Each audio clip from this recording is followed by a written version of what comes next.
So, for new folks that are here, I'm Durant Ashmore, and I'm sort of a local historian of sorts. I'm a battlefield preservationist, and I maintain and caretaker at 7 sites in the backcountry of South Carolina. And the whole time that I'm out at these sites, knowing what happens at these particular places, I'm asking myself, why? And I hope to convey the reasons for why to you during the course of these discussions. This is the third in a series of 4 that we have lined up here at the Easley Library. The first discussion was on the reasons for the war and what led to the period where neighbors wanted to engage in one of the most bitter civil wars that the world has ever seen, and certainly the United States has ever seen. And the second lecture dealt with the American period. Now, the first 5 years of the Revolutionary War in South Carolina are referred to as the American period. And this was Americans against Americans in the Snow Campaign, which culminated battle in Greenville County. The Loyalists were defeated and they went to ground or fled the country. They went up into Cherokee territory, which is here where we are now. And or they went down to Florida, some went north. Cherokee War of 1776, when 16 Cherokee towns in Pickens and Oconee County were razed to the ground, destroyed. The Cherokee War of 1776, it was the biggest massacre in the Revolutionary War. 2,000 Cherokees were shot on sight.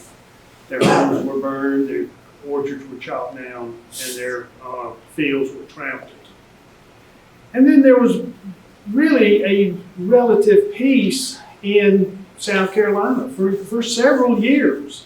In 1778, Thomas Sumter was so bored with the situation that he resigned and he retired and he went back to running his store close to Nelson's Ferry. The British did try to come in and institute a southern strategy in 1776 when they tried to take Charleston by sea and had a British armada try to make it into Charleston Harbor. But of course, with the fort at Sullivan's Island, the Battle of Sullivan's Island, Fort Moultrie, those 38 cannons destroyed the 363 cannons that the British had in their armada. And that was a great victory. June 28, 1776, Carolina Day, a day that every South Carolinian should know and be proud of. So, that was an unsuccessful attempt. And while the British had always had in the back of their mind that they really wanted to get something going in the South, and they did have something going in Florida. Florida was 2 different colonies. East Florida with the capital in St. Augustine, West Florida with the capital in Pensacola. Florida was a big thorn in the side to the Patriot cause, especially in 77, 78, and 79. There were 3 expeditions from South Carolina down to try to quell what was going on in Florida because they were sending raiding parties, stealing cattle and everything else. Those excursions were totally unsuccessful. It was just a morass getting down to Florida. Nobody wanted Florida. Changed hands 4 times in 60 years. Every 15 years, Florida went from Spain to England to Spain, then back to the United States. Again, the British wanted to have a southern strategy. The war in the North was a stalemate. There were no battles in the North, no major battles in the North after the Battle of Monmouth in 1778. They were, at a standstill up there. So the British decided that they would come south. And this is the map that I ended last month's discussion on. I didn't get to really go over this in the detail that I wanted to, but this describes the initial maneuvers in the Southern strategy. And it involved when the British took Savannah in December of 1778, December 29th, 1778. Archibald Campbell landed on Tybee Island with 3,100 men. Savannah was defended by General Richard Howe from North Carolina with 850 men. But Savannah had very strong defenses. And Archibald Campbell, his orders were to wait for General Augustine Prevost to come up from St. Augustine with an additional 2,000 men or so.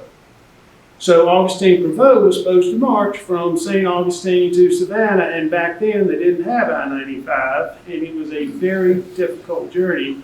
And Prevost was delayed quite a bit, just as the Patriots were delayed in trying to get down into Florida. But there were an enslaved person told Archibald Campbell about a secret route through the rice paddies so that he could come in behind the Patriot defenses at Savannah.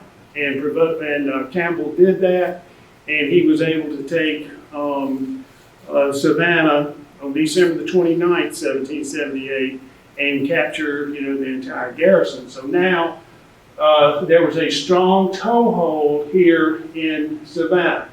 They finally had their toehold in the South. Well, Augustine Prevost had, his brother was a second in command. His name was Mark Prevost. And these two fellows were Swiss officers. Don't know how that came about. But Mark Prevost had a understanding that he was supposed to go up to Augusta and he was going to meet with the Thousand Creek warriors. So on the same time that orders were issued from New York to Archibald Campbell to go down and take Savannah, they sent a ship to Pensacola, all the way around Florida, all the way back up Florida, finally got to Pensacola, requesting 1,000 Creeks to meet with Mark Prevost in Augusta. Well, the Creeks never got that message. None of them ever showed up. So Mark Prevost goes up and he hangs out in Augusta looking for his Creeks. They never showed up. So in the meantime, this encouraged the Loyalists in the backcountry of South Carolina because Savannah had been taken. And a fellow named John Boyd raised about 600 or 700 Loyalists and started moving back into the backcountry. And now the Loyalists were encouraged, and the ones that had been laying low for years now came out of the woodworks. And John Boyd starts marching down, and he's going to meet with Mark Prevost in Augusta. Except that Andrew Pickens has wind of that movement. He's aware of that movement. He and his second in command, Robert Anderson, Anderson County is named after Robert Anderson. Pickens County named after Andrew Pickens. They started chasing and harassing and going after Boyd's men, and they caught up with them at Kettle Creek. And Andrew Pickens had about no more than 300 men attacking these 600 men. And this is one of Andrew Pickens' greatest victories. He won that Battle of Kettle Creek overwhelmingly. And so then, the survivors of that, they rushed to Augusta. They thought they were going to meet with Prevost. Well, Prevost, his Creek Indians didn't show up, so he leaves. He goes back to Savannah. And these survivors of Kettle Creek finally meet up with him somewhere around the vicinity of a place called Briar Creek, where Briar Creek comes into the Savannah. So when Savannah fell, Prevost goes to Augusta, it's sort of like a chess match is now being played. And Benjamin Lincoln is the commander in Charleston.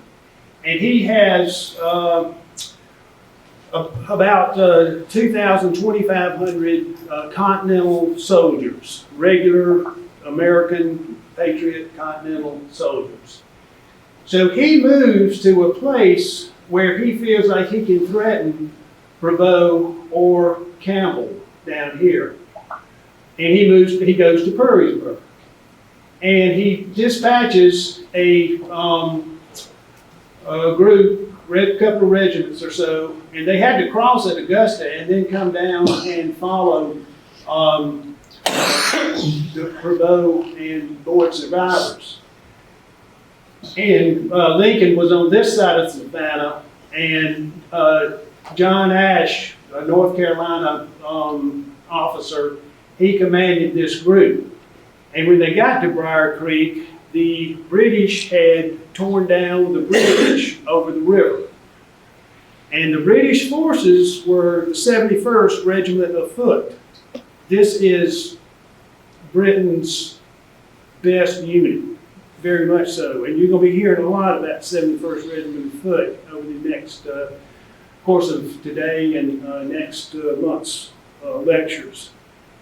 71st Regiment of Foot was the best of the best. And that's who they've got down here going against what's going on in this southern strategy.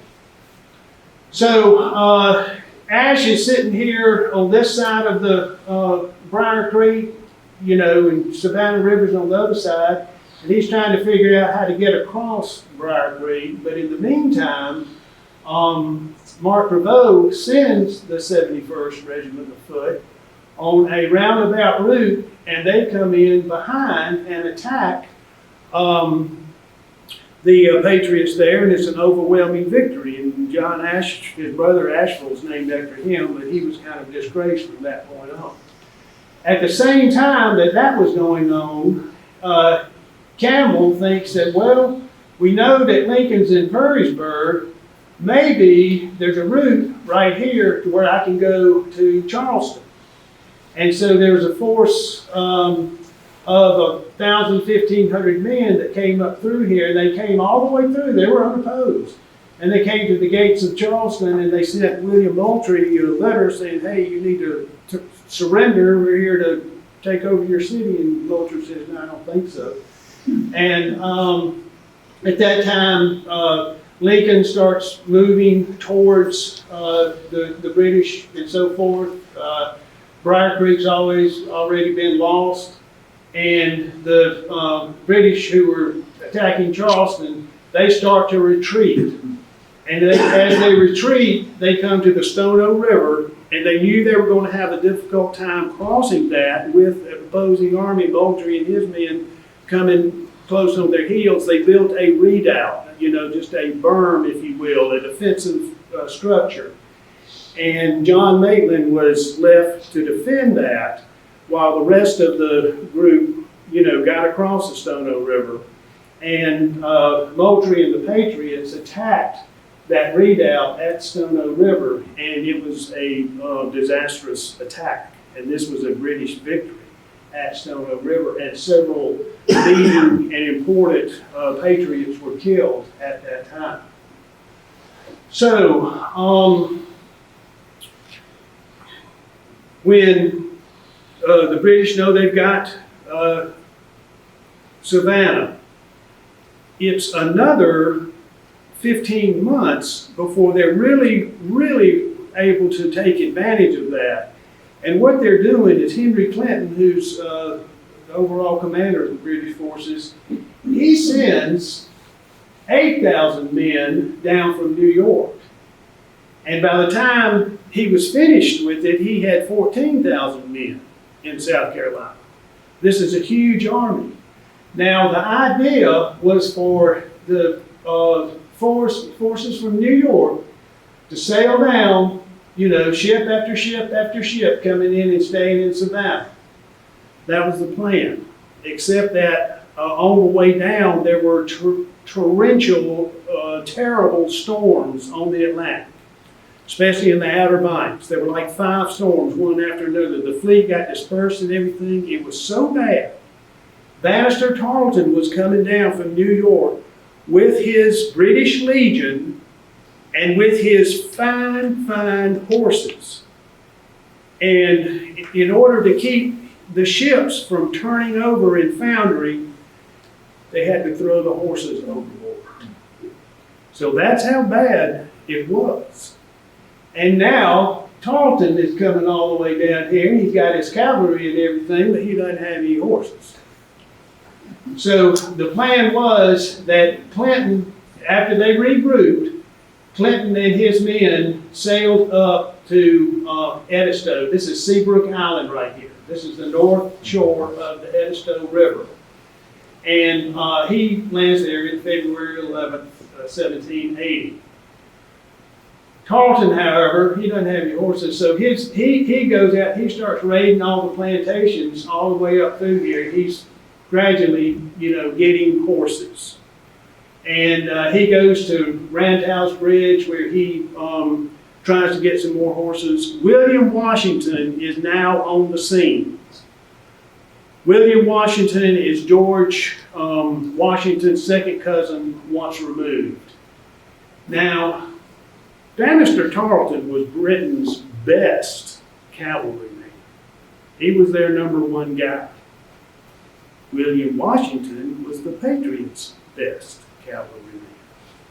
So these two are going to have quite an interaction coming up. Along with William Washington, and this comes later on, I'll be talking about this next month, but Light Horse Harry Lee, who is Robert E. Lee's father, he also is of equal rank with William Washington as far as Patriot cavalrymen are concerned. But we have the best of the best going at each other. And this was a minor incident at Randall's Bridge, but it was a Patriot victory, and it was William Washington's first encounter with Bannister Tarleton. So Clinton comes up, he's marching up, and he does invest Charleston. There's only one way to get out of Charleston at this time, and this is on the north bank of the Cooper River. And that route goes through Monk's Corner, which is the same route you go through every time you drive to Charleston. This is the old Cherokee Path, by the way, which is I-26.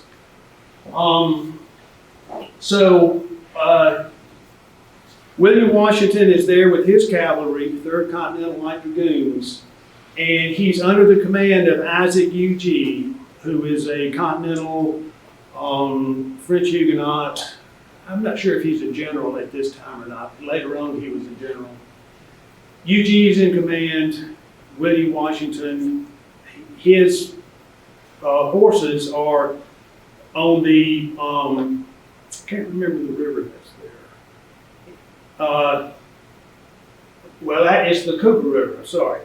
So Washington's in the back of this army.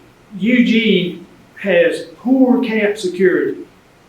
And there are so many Revolutionary War battles that have been won or lost over poor camp security. And you would think that they would get the message after a little while, but they didn't.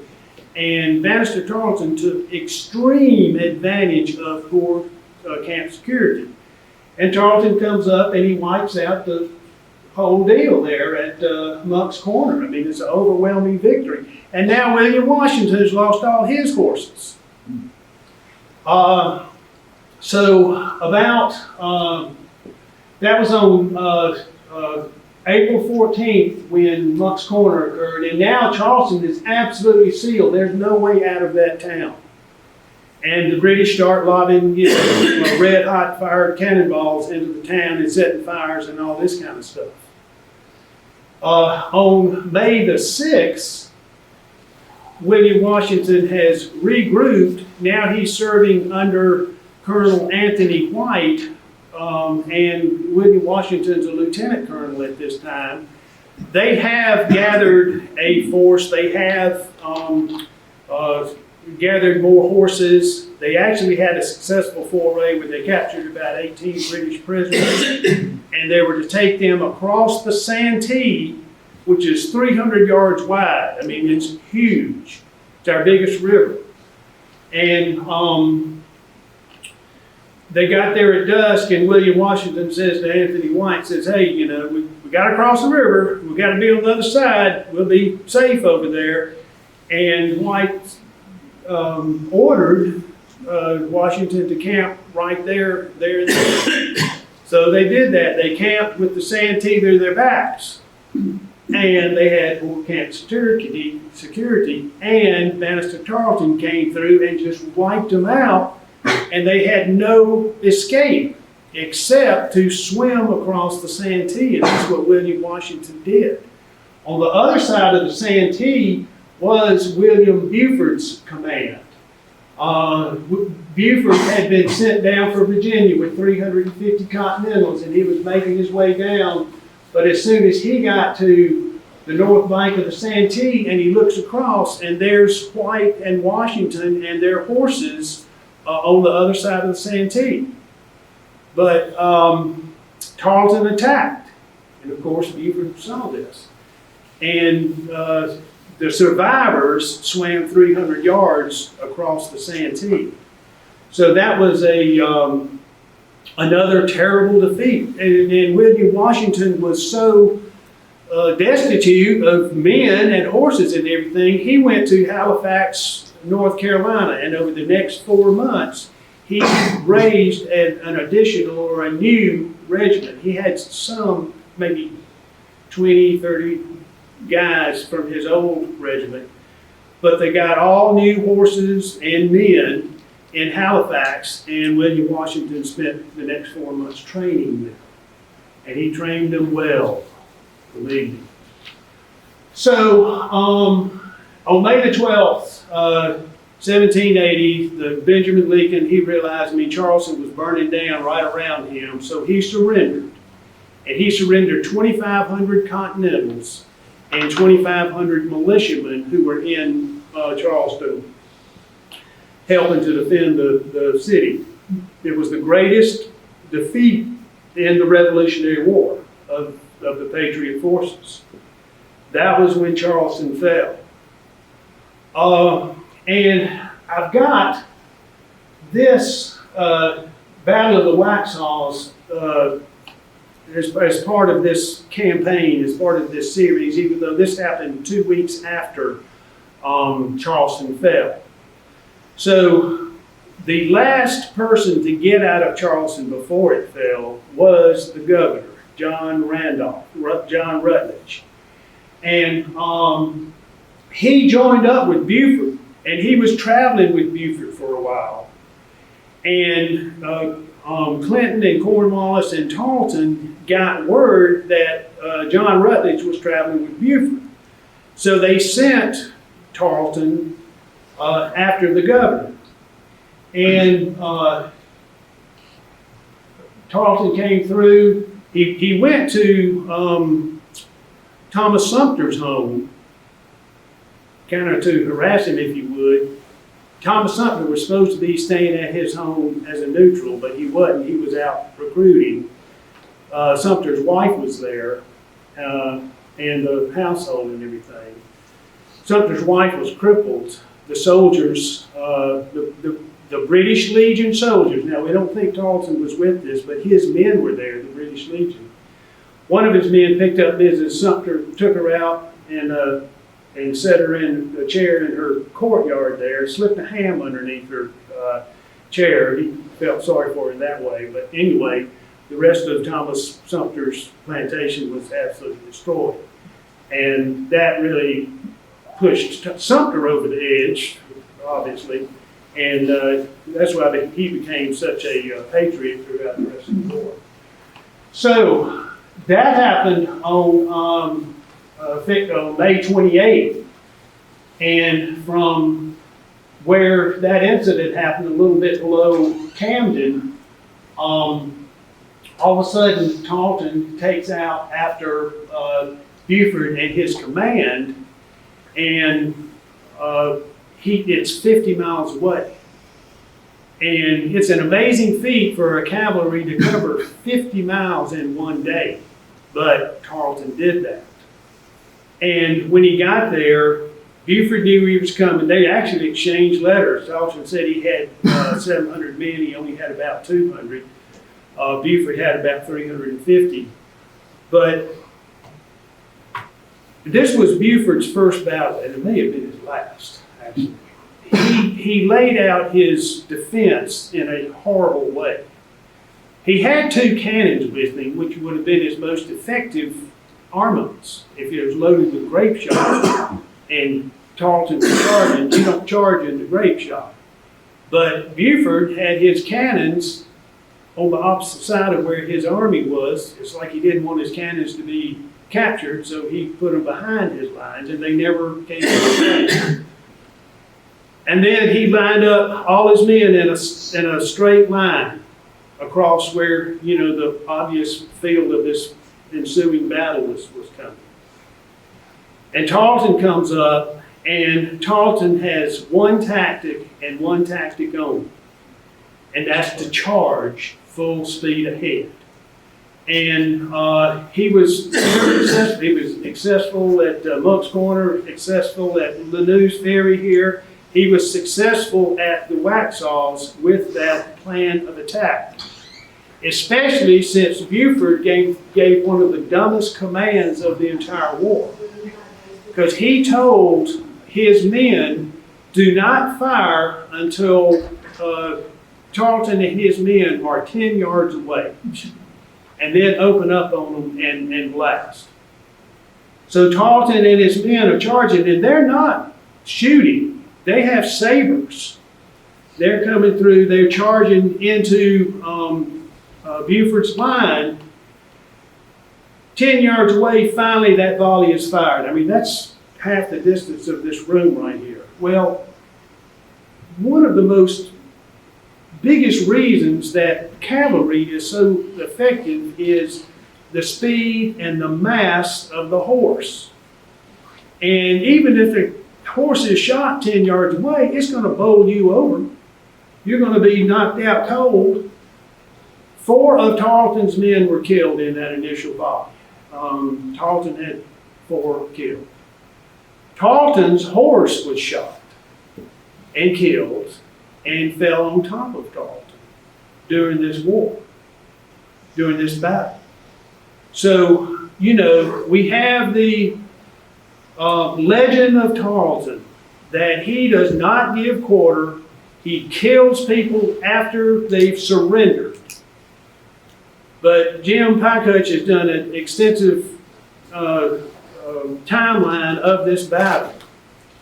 And what he realizes, and it's just as clear as can be, Tarleton's pinned under his horse for the duration of the battle.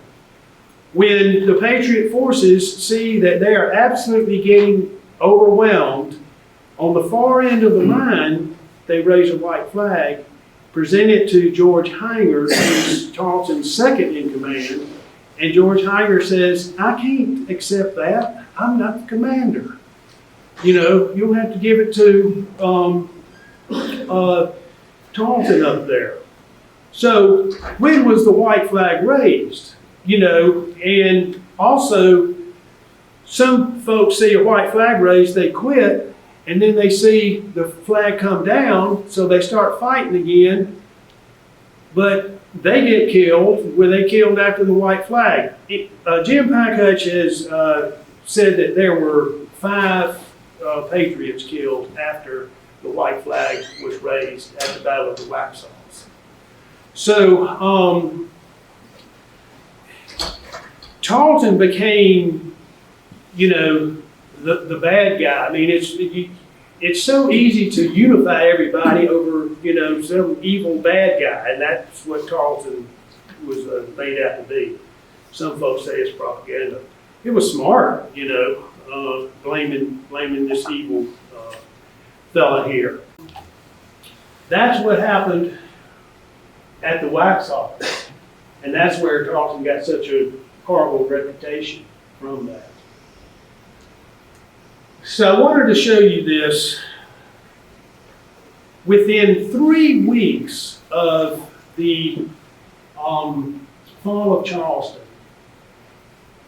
in red, these are all British forts. They immediately established strongholds in Georgetown, in Camden, in 96, and in Augusta. And then there was a whole series of communication posts in between these forts. They would be like 1 day's ride away. These forts controlled the Congaree and the Santee River. And this happened just fast, fast, fast. It was so overwhelming a victory when Charleston fell. In addition to taking over the state, they took over 95% of the state. Leading Patriot militiamen began to surrender. Andrew Williamson, who led the Cherokee War of 1776, he surrendered. Andrew Dickens County, he surrendered to the British. Robert Anderson did. John Thomas Sr. did. There was hundreds of patriots who surrendered. And the reason is, what they were fighting for, to a large extent, was peace and security in the backcountry. And the biggest threat to that was the Cherokees. And in the Cherokee War of 1776, the Cherokee threat was eliminated.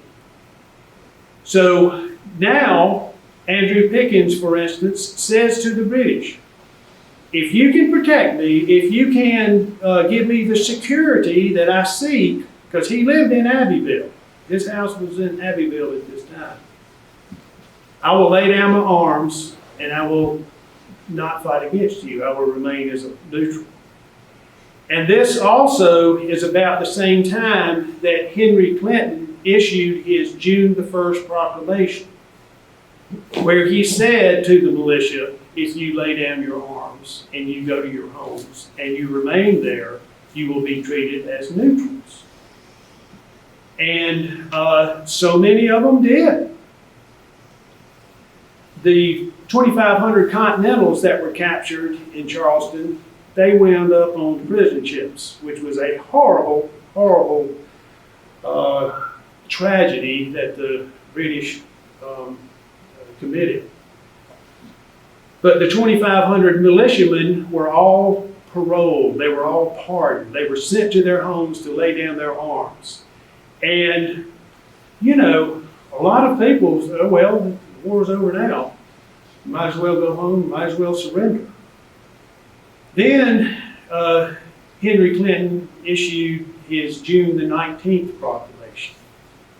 And what that was he said, you know, folks, we kind of changed our mind here. We don't want you to go home and remain neutral. We want you to pick up your arms, and we want you to join us fighting against your fellow patriots that you fought with for the previous 4 or 5 years. And when Henry Clinton gave that proclamation, it set off a firestorm. That's when the Revolutionary War fever, the necessity to throw off the yoke of British oppression, that's when it came in. There wasn't a British oppression during the American period, and there wasn't even before in the colonial times. South Carolina had it somewhat easy, especially when you compare to what was going on in Boston. South Carolina was nothing like what was happening in Boston. But all of a sudden, you know, they started coming out of the woodwork looking for fighting against the British. So when the British were this strong, there were very few Patriot strongholds. One of them was on the North Carolina-South Carolina border under the leadership of Charles McDowell from Quaker Meadows, North Carolina. He had a camp, he had a Patriot camp, where people were coming in flocking to him. Another spot of resistance was Thomas Sumter, who was now in the Catawba Indian Reservation on Clem Creek. And he had hundreds of men flocking to him. And he had some of the best colonels that we ever had. Edward Lacey, William Bratton, William Hill, Thomas Taylor, Richard Wynn. These guys were heroic colonels, and the colonels are really what had so much to do with, well, it had totally to do with how the regiments were going to perform, and the South Carolina militia regiments performed superbly throughout this war. I'm here to tell you, there was no running whatsoever with this group. So we've got McDowell and his men here. We've got Sumter. Nothing going on here in the PD region. And this is where Francis Marion operated so masterfully. At this point, Francis Marion had broken his ankle while he was in Charleston, before Charleston fell, and it was a serious break. It never healed. He limped for the rest of his life. So Francis Marion hadn't really come into the fore yet, and you can see this area right here is kind of wide open. But from these pockets of resistance, there started to be, situation after situation where the Patriots were beginning to attack. On July the 12th, 1780, 2 months after Charleston Falls, a Philadelphia lawyer named Christian Huck is ravaging through the backcountry here, York, Chester area, new acquisition area. He burned William Hill's Iron Works, which was the most technically advanced industry that the backcountry had at that time. Christian Huck and his men, they came up to William Bratton's house. William Bratton, a colonel, Sumter's colonel. His wife was at home. They held a reaping hook to her neck, saying, "Where's your husband? We're going to cut your head off." A chivalrous British provincial, saved Mrs. Bratton. Christian Huck and his men were provincials. These were Americans. They were from Pennsylvania, New Jersey, New York, trained in the British manner of fighting, wearing the red coats, but they weren't British regulars. They were provincials. The British Legion, Bannister Tarleton's British Legion, were provincials. The Loyalists had three different groups. They had the Loyalist militia, they had the provincials, and they had the British regulars. And the Patriot side, they had the Patriot militia, and they had the Continental soldiers who signed up for 1, 2, or 3 years. So, when Christian Huck's men come up to the Bratton house, Mrs. Bratton sends William Bratton's manservant, his loyal slave, off to give the warning to Colonel Bratton because he wasn't too far away. And that night, Huck and his men stayed at Williamson's plantation. And William Bratton comes up. He's got a couple of hundred men. I think Huck may have had about 300 men. Bratton attacks from 3 sides. It's a tremendous Patriot victory. Christian Huck is killed. And so many say, well, this is significant. This is the first time that local militia has won against provincials. And this is a turning point of the war. And there are lots of turning points. And that was wonderful when Huck's defeat occurred. Absolutely wonderful. The same day, there's a Patriot victory at Cedar Springs. The losers of Cedar Springs go to Fort Galvin. These are loyalists now. Georgia refugees are coming up. And they go to Fort Gowan. The Georgia refugees are patriots, but when they go to get to Fort Gowan, they see it's occupied by these loyalist militia dressed like them, talking like them, looking like them. And so the Georgia refugees say, oh yeah, we're loyalists and we're looking to join, we're going to Fort Brent or whatever. So they had a big hearty meal that night and everything. Everybody's hunky-dory. In the middle of the night, the Georgia refugees went up and they captured those 17 or 18 loyalists that were there. One of them was killed. So when James Dunlop, who was another provincial, found out about what happened at Fort Gowan, he took about 60 horsemen and he went up and he was going to attack those Georgia refugees who were now staying at Earl's Ford, where Charles McDowell and his camp were.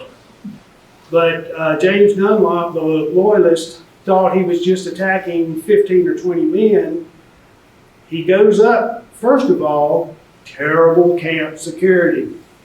And they walk through the Patriot camp, waking up people, asking their name, and bayoneting them to death. One of these victims was 16-year-old Noah Hampton, and his 16-year-old friend were right there. Finally, McDowell's camp wakes up. They knew that their camp had been infiltrated. They start firing. They charge to disperse the Tories. Well, the Tories were behind the barricade and they let loose a volley, and so now McDowell has had 8 other men killed. McDowell fell out of favor. After that, his brother Joseph McDowell took over, and Joseph McDowell did fantastically the rest of the war.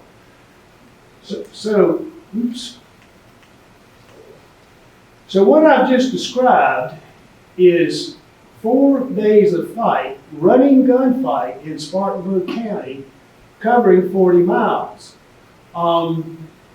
Ned Hampton and took a group of people and chased Dunlop all the way back to Fort Prince, which was the stronghold, the British stronghold. And when Alexander Ennis, the commander at Fort Prince, realized all this chaos that had happened, he abandoned Fort Prince and he left. And this was a situation right here where the Patriot forces took over 40 miles of territory in 4 days. But it was like 5 small battles. Not nearly as dramatic as what happened at Huck's defeat. So Huck's defeat gets all the credit, while these battles here, you can see how all of a sudden now, what used to be half red is now all black. Isaac Shelby, the Over Mountain man, he gets word of what's happening. He knows McDowell has a camp. He wants to come down and he gets in on the action too, because he was threatened. The British said that you could not live beyond the Continental Divide. So everybody who was in Tennessee, all those Over Mountain men were there illegally, according to the colonial system. So Isaac Shelby comes down. He comes into McDowell's camp. Also in McDowell's camp is Elijah Clark from Georgia. Elijah Clark is the premier Patriot militiaman in Georgia. He's on the level with Marion, Pickens, and Sumter. So he's in McDowell's camp. And James Williams, the colonel of the Little River Regiment, which is Lawrence County, he's in that camp as well.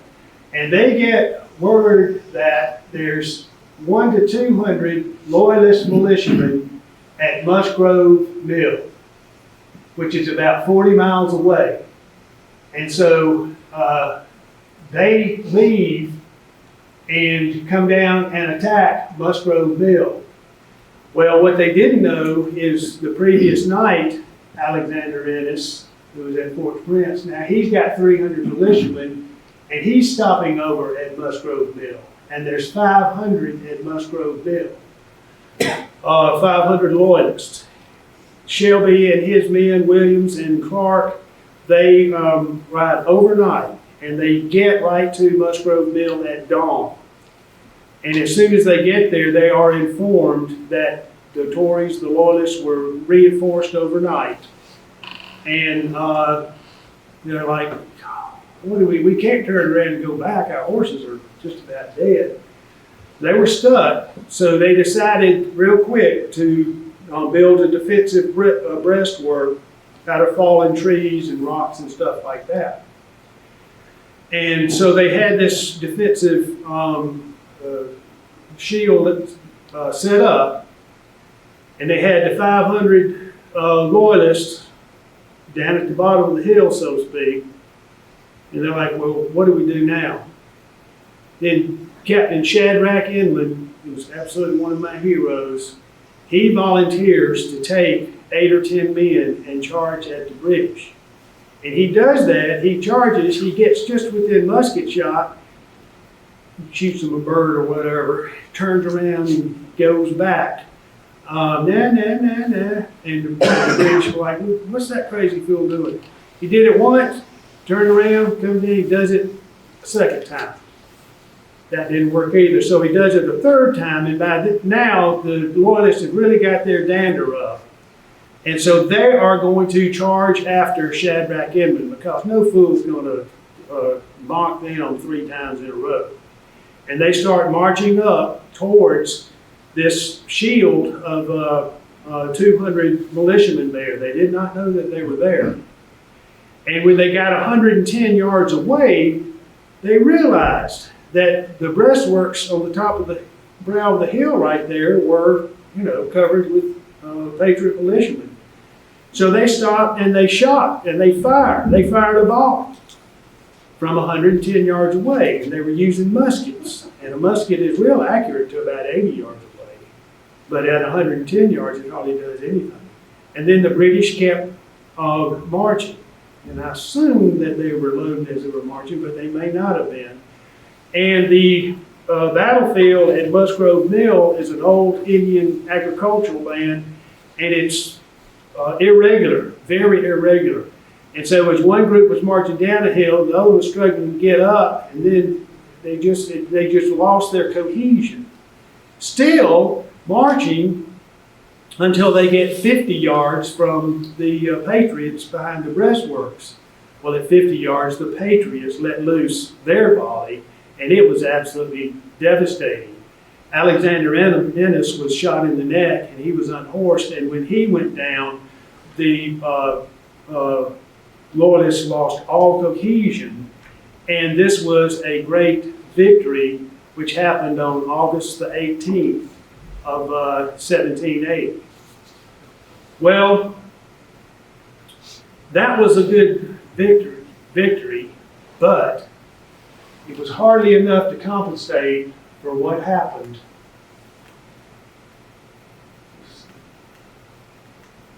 in Camden 3 days earlier. Because at that time, Horatio Gates and his new 2nd Continental Army was marching down to confront the British. He had 2,000 men. And the Battle of Camden was an absolute disaster. And it was terribly managed by Gates. He had inexperienced Green North Carolina militia on his left wings, supported by inexperienced Virginia militia in the middle, and his Delaware and Maryland regiments on the right. And the Delaware and Maryland regiments were the best of the best. George Washington sent down these absolutely experienced, fine units, 7 Maryland regiments and 1 Delaware regiment. They were the cream of the crop. Well, the North Carolina militia threw down their guns without firing a shot. They were confronted by the 71st Regiment of Foot, the best of the best going against the worst of the worst. The Virginia militia, they run away, and there's a huge gap now behind the Maryland and Delaware regiments. Bannister Tarleton goes into that gap, and he comes in the backside of the Maryland and Delaware people. There it's hopeless.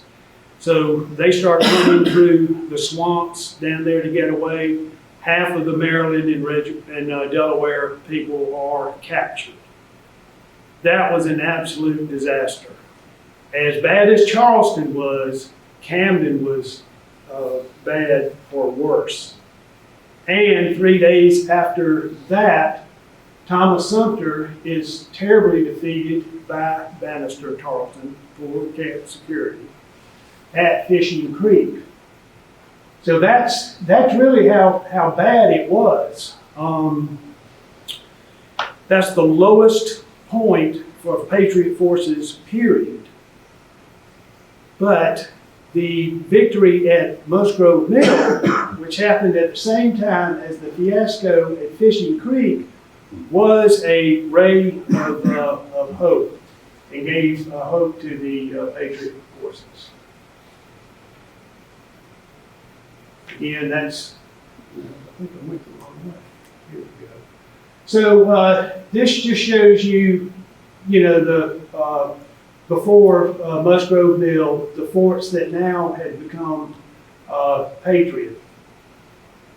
But after Fishing Creek, it was still a very bleak time. Musgrove Mill really upset Lord Cornwallis. He's at Camden right now. He had just won a big victory. And then Tarleton run a big victory at Fishing Creek. But those upstart Patriots had defeated an overwhelming force at Musgrove Mill.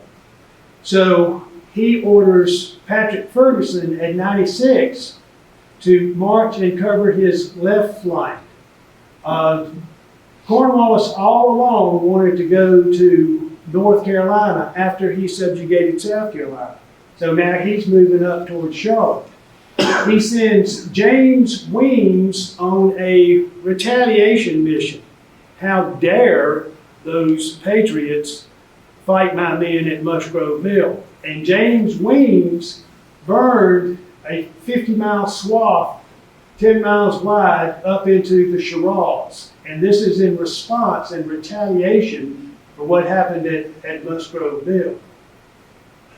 But now if you see, with these blue dots right here, now Francis Marion has entered the fray.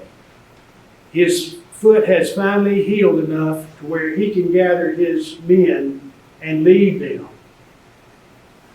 There were 600 prisoners at Camden, and Cornwallis decides to send them down to Charleston, 150 at a time. This is about a week after the battle. So the first group is 150, and they're coming down, and they've got to cross the Santee River at Nelson's Ferry at a place called Great Savannah. And this is also where Thomas Sumter's home place was, that Tarleton destroyed, or his men did. So there's 150 prisoners, about 80 guards. Marion has maybe about 70 men, and he divides them into 3 groups. And he attacks the British at midnight. And he totally overwhelms the British force, and he's rescued the prisoners.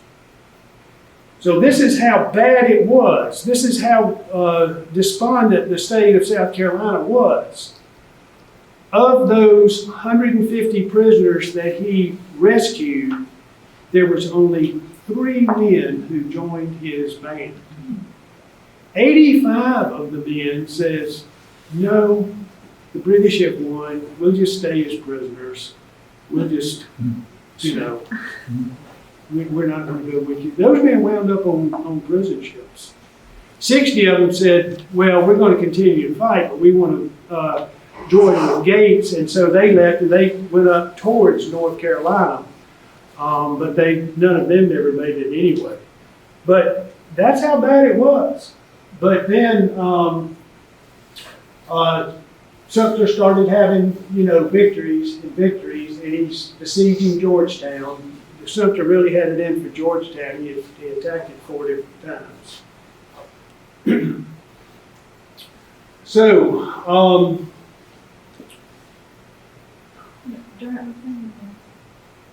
where did Marion take this prisoner? Great Savannah. Great Savannah. So, here we have Ferguson going up on Cornwallis's right flank, and Cornwallis is in Charlotte, or left flank. Cornwallis is in Charlotte at this time. One of the reasons that Ferguson is going up this way, and he goes all the way up into North Carolina, is he's going after Isaac Shelby, because Isaac Shelby was so successful at Musgrove Mill. And this is when he sends a letter across the mountain, you know, put down your arms, come into our camp, or we will lay waste to your land with fire and sword and hang your leaders. There was a incident at Cane Creek, which is between Quaker Meadows and Gilbert Towns. That was a victory by Ferguson, and at that time he drove Charles McDowell and his remaining men back over the mountain. But he gets word that there are thousands of over mountain men gathering to confront him. So he retreats back to the area where Cornwallis is in Charlotte. Here we have the route of the over mountain men of William Wallace gathers 400 Virginians in Abington. They come down and they join with John Sevier and Isaac Shelby in Sycamore Shoals, and again they come over the mountain.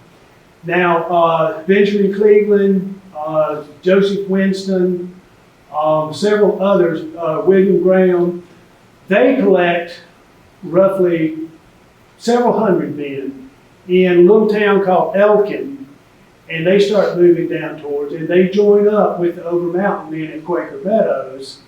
And as these folks come on down through, they stay at Cowpens the night before the Battle of Kings Mountain. They are joined then by James Williams and several hundred South Carolina militia. The over mountain men get incredible credit and distinction and accolades for their actions at Kings Mountain, and they deserve every single accolade they get. But equal to that is what the North Carolina men did and what the South Carolina men did. They don't quite get the credit that I feel like they deserve. The over mountain men were 30% of the Patriot forces at Kings Mountain. The North Carolina men were 45%, and the South Carolina men were 25%. There's a little, more detail about the route. Here's Ferguson going up, and then here's Ferguson kind of retreating, if you will. So remember that the night before the battle, there's over 2,000 men here at Cowpens, which is 1 day's march away from Kings Mountain. And the thing about these 2,000 men at Cowpens is half of them were sick and really unable. So what it was command by committee. There were 10 different colonels who were had regiments of roughly 100 men each. They varied. Some were 200, some were 60, that sort of thing. But it was command by the committee, and the colonels got together and they decided that they're going to take their 1,000 best men and their 1,000 best horses and take those men to confront Ferguson at Kings Mountain. That's the two different routes. This is what happened when they got there. Ferguson and his men were on the top of this summit, And it normally would have been, a wonderful defensive setup, especially if your opponents were armed with muskets, which was the way that the British fought back then. But these men weren't armed with muskets, they were armed with their rifles. The Patriots marched down the road in two different columns. The right column, when they got to Kings Mountain, peeled off this way, and the left column, peeled off that way. You can see how these different groups swung around, and they, surrounded the loyalists on top of the mountain. And they started shooting away from behind the rocks and the trees and that sort of thing with their rifles, which were accurate up to 200 yards. The muskets were accurate up to 80 yards. And because they were shooting downhill, they were overshooting the Patriots the whole time. There were 3 bayonet charges. And every time that the British charged with those bayonets, the Patriots would up and run, because you don't stand up to a bayonet, especially if you've got a rifle and you can load it one shot every minute. And those people can cover a lot of ground in a minute while you're sitting there fumbling trying to get your rifle loaded. It's a much smarter idea to turn around and just run when you're approached with a bayonet. So 3 times Ferguson charged a bayonet. But when they charged this way, then the folks on this side would come up to the top of the mountain and start shooting away. So then Ferguson would charge at them. By the time he did that, these guys re-entered the field and they would come back. And it just turned into a disaster for Ferguson and his men. And the white flag was raised. And when Ferguson saw that, he was just infuriated, so he rose up, because his second in command, DePaster, did that. He went up. Now, Ferguson was wounded at Brandywine in his right elbow, and it was totally useless. It should have been amputated. But he goes up with his sword, and he cuts DePaster's flag in half. Has the white flag been raised? Some of these loyalists, when they saw that flag go up, they stopped fighting. And then the flag is gone, fighting's continued, so they start fighting again. It was a very confusing time, and as many as 100 men, 129 loyalists were killed. As many as 100 of those were killed after the white flag was raised. But it's, again, you don't know when it was raised and when it wasn't raised. I've run a little bit over, covered a lot of ground, still a lot of ground to cover. This is the last slide that I had for tonight. Does anybody have any questions at this time? So y'all got all that? When was the Battle of Cowpens? That was later, wasn't it? That's coming later. I'm going to be talking about that in detail next month. But what I'm also going to be talking about, and this is what we're going to be doing this weekend. See, I like talking to groups like this a lot. What I do more than anything is go out to these sites and look and see and feel and experience what these people felt. And this Saturday at 10 o'clock, going to have a field trip to Hammond's Old Store. Now, this is a battlefield we've only discovered located in the last 15 months. And we are finding, the tools for finding battlefields are better now than they ever have been. And we're able to locate these. And Hammond's Store is a special spot. That's where William Washington and his 80 dragoons, 18 days before Cowpens, and 200 mounted militiamen from the Spartan Regiment, Little River Regiment, Lower 96th Regiment. They defeated 200 plundering Tories. 150 of those Tories were killed and wounded. 40 were captured. 60 escaped to fight another battle the next day when they lost some more men. 0 Patriot casualties at Hammond Store. And this had a huge effect on Cowpens because at Cowpens there were 1,000 South Carolina Patriot militiamen show up. And there were only 50 loyalist militiamen. That was a 900-man advantage because of what happened at Hammond Store in Clinton. And I'd love for y'all to see this battlefield. It's got the best example of colonial road in the state. And that is a 10-minute drive away from Hayes Station, where Bloody Bill Cunningham committed his most gruesome acts. And we're going to be talking about that some next month. But Hayes Station is a very special spot, and if you haven't seen Hayes Station, I think you would like that. Sunday at 2 o'clock, we're going to walk the Cowpens battlefield. This is the most exciting, interesting, detailed, intricate battle of the Revolutionary War. They teach this battle at West Point, and I would love for y'all to walk the battlefield, and I'll point out to you who was where and what they did.